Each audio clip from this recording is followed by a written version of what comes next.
आपल्या भारतामधलं जर का कुठलं VPN वापरलं गेलेलं असेल तर त्याला शोधण्यामध्ये आपली कुठलीच अडचण येत नाही, ते आपण नक्कीच क्रॅक करतो. परंतु आंतरराष्ट्रीय समजा चायनावरनं कोणी चायनाच्या VPNवरनं कोणी तिथे गुन्हा केलेला असेल तर नक्कीच त्या चायना ह्या देशाकडनं आपल्याला तेवढं सहकार्य कधी मिळत नाही आणि म्हणून ते रिकव्हरी होणं हे कठीण जातं. आणि म्हणून नक्कीच आपण जो इथे प्रश्न विचारला की सायबर ट्रिटी ही आपण करण्यासंदर्भात केंद्र सरकारला कळवणार का, तर नक्कीच त्या बाबतीमध्ये देखील योग्य ती कारवाई आम्ही करू. माननीय मुख्यमंत्री महोदय देखील त्या बाबतीमध्ये नक्कीच योग्य ते निर्देश देतील. आणि आपला चौथा जो प्रश्न होता की स्टोलन प्रॉपर्टीज, मी मगाशी म्हटल्याप्रमाणे टाईम हा अतिशय महत्त्वाचा फॅक्टर आहे. वेळेत तक्रार येणं अतिशय महत्त्वाचं आहे. जर का माझी फसवणूक होते हे मला कधी कधी असं होतं की मी एकदा 5,000 ट्रान्सफर केले, मग दुसऱ्या दिवशी परत मी 10,000 केले, मग कधी 1,00,000 केले, नंतर मग 15-20 दिवसानंतर लक्षात येतं की माझी फसवणूक झाली आहे. तोपर्यंत ते पैसे हे म्हणजे मगाशी म्हटल्याप्रमाणे 100-1 अकाउंटवर ट्रान्सफर होऊन ते परदेशी गेलेले असतात. त्याची रिकव्हरी होणं हे कठीण जातं. म्हणून नक्कीच त्या बाबतीमध्ये अवेअरनेस आपण जास्त क्रिएट करून, आणि आत्ता जो आपण सायबर प्रोजेक्ट उभा केलेला आहे हा पूर्णपणे AI इंटिग्रेटेड आहे.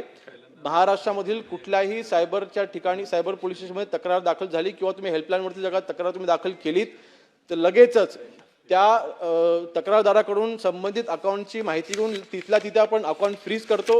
म्हणजे 2 ते 2.5 मिनिटाच्या आतमध्ये आपण देशामधलं कुठलंही अकाउंट आपण फ्रीज करू शकतो आणि ते पैसे आपण रोखू शकतो. इतकी फास्ट आपण टेक्नॉलॉजी आपण इथे अडॉप्ट केलेली आहे आणि त्याचा आपण चांगला उपयोग करतोय. सायबरमध्ये बँकांच्याकडनं 1-2 गोष्टी आहेत. एक तर ज्यावेळेला बँकांचं अकाउंट फ्रीज होतात त्यावेळेला पैसे नक्कीच थांबवले जातात, परंतु एक अडचण आता समोर आलेली आहे की फ्रीजन केलेल्या म्हणजे जे बँक अकाउंट आपण फ्रीज केलेलं आहे ते डिफ्रीज करणं, म्हणजे ते त्या बँकांकडनं कधी कधी डिफ्रीजची प्रोसिजर ही अतिशय लांब होते, त्याच्या कोर्टाची परवानगी घ्यावी लागते आणि त्यामुळे काही बँकांकडनं पैसे रिकव्हरी करणं हे थोडं कठीण जातं आहे.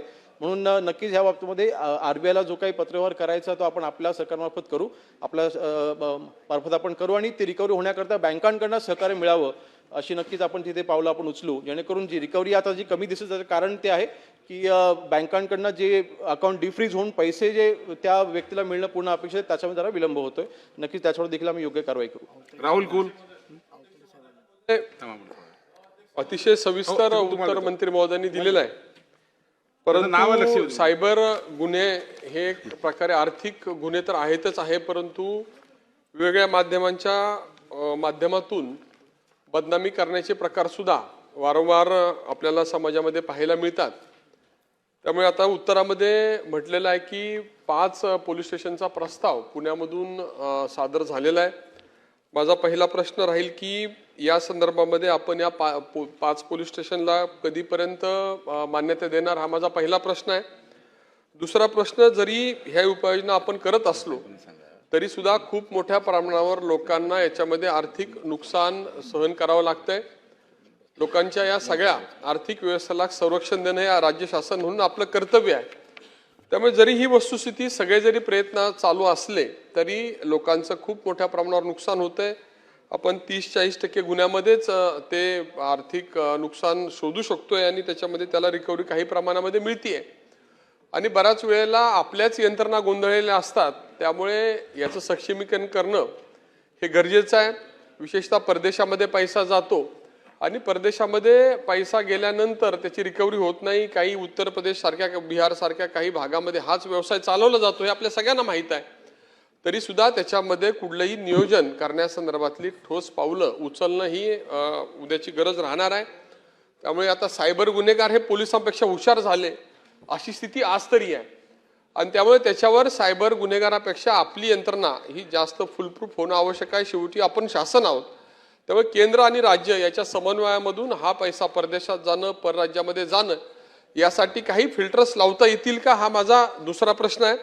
आणि माझा शेवटचा प्रश्न असा आहे की ज्याच्यामध्ये आपण सायबर गुन्ह्याच्या माध्यमातून आर्थिक नुकसान होतं, परंतु बऱ्याच वेळेला समाज माध्यमातून बदनामी करण्यासाठी या समाज माध्यमाचा फेक अकाउंटच्या माध्यमातून उपयोग होतो.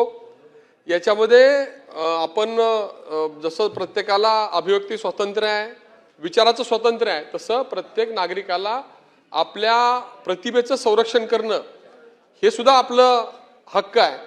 आणि तो हक्क जपण्यासाठी अशा प्रकारे जे फेक अकाउंटवरून बदनामी केली जाते अजून त्याचं प्रमाण वाढेल, एआयच्या माध्यमातून बदनामी करणं अजून सोपं भविष्यामध्ये होणार आहे. तर या संदर्भामध्ये ज्यावेळी चुकीची माहिती देऊन समाजाची दिशाभूल केली जाते, उदाहरण द्यायचं असेल तर कधी घटना बदलणार म्हणून सांगितलं जातं, परंतु ते ठीक आहे, ते अदृश्य स्वरूपामध्ये सांगितलं जातं, परंतु काही व्यक्तींच्या बाबतीमध्ये जाणीवपूर्वक समाज माध्यमाच्या माध्यमातून बदनामी करण्यासाठी काही यंत्रणा या राज्यामध्ये कार्यरत आहेत आणि त्याला आपला जो कायदा आहे तो पुरेसा नसल्यामुळे त्यांना आपल्याला रोखता येत नाही. त्यामुळे लोकांची बदनामी खूप मोठ्या प्रमाणात चांगल्या चारित्र्यावर, लोकांच्या चारित्र्यावर शिंतोड उडवण्याचं काम या समाज माध्यमाच्या माध्यमातून होतं. या संदर्भामध्ये आपण कडक कायदा करणार का, हा माझा तिसरा प्रश्न आहे. मंत्री महोदय. अध्यक्ष महोदय, पहिला प्रश्न सन्माननीय सदस्य राहुल कुमार यांनी जो विचारले की पुणे येथील 5 पोलीस स्टेशनचा जो प्रस्ताव आलेला आहे त्याला मान्यता देणार का.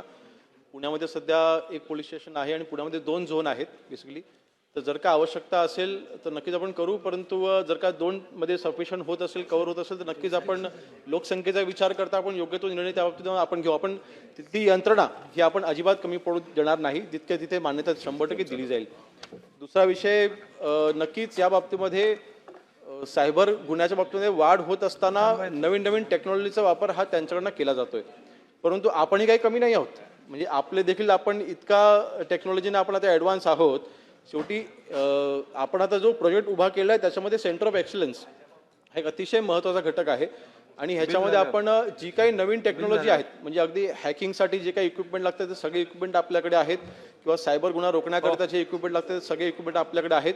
आपण देखील याच्यामध्ये ॲडव्हान्स टेक्नॉलॉजीने आपण इक्विप केलेला आहे. आपल्याकडे हा अतिशय चांगला आणि ॲडव्हान्स प्रोजेक्ट आपला आहे.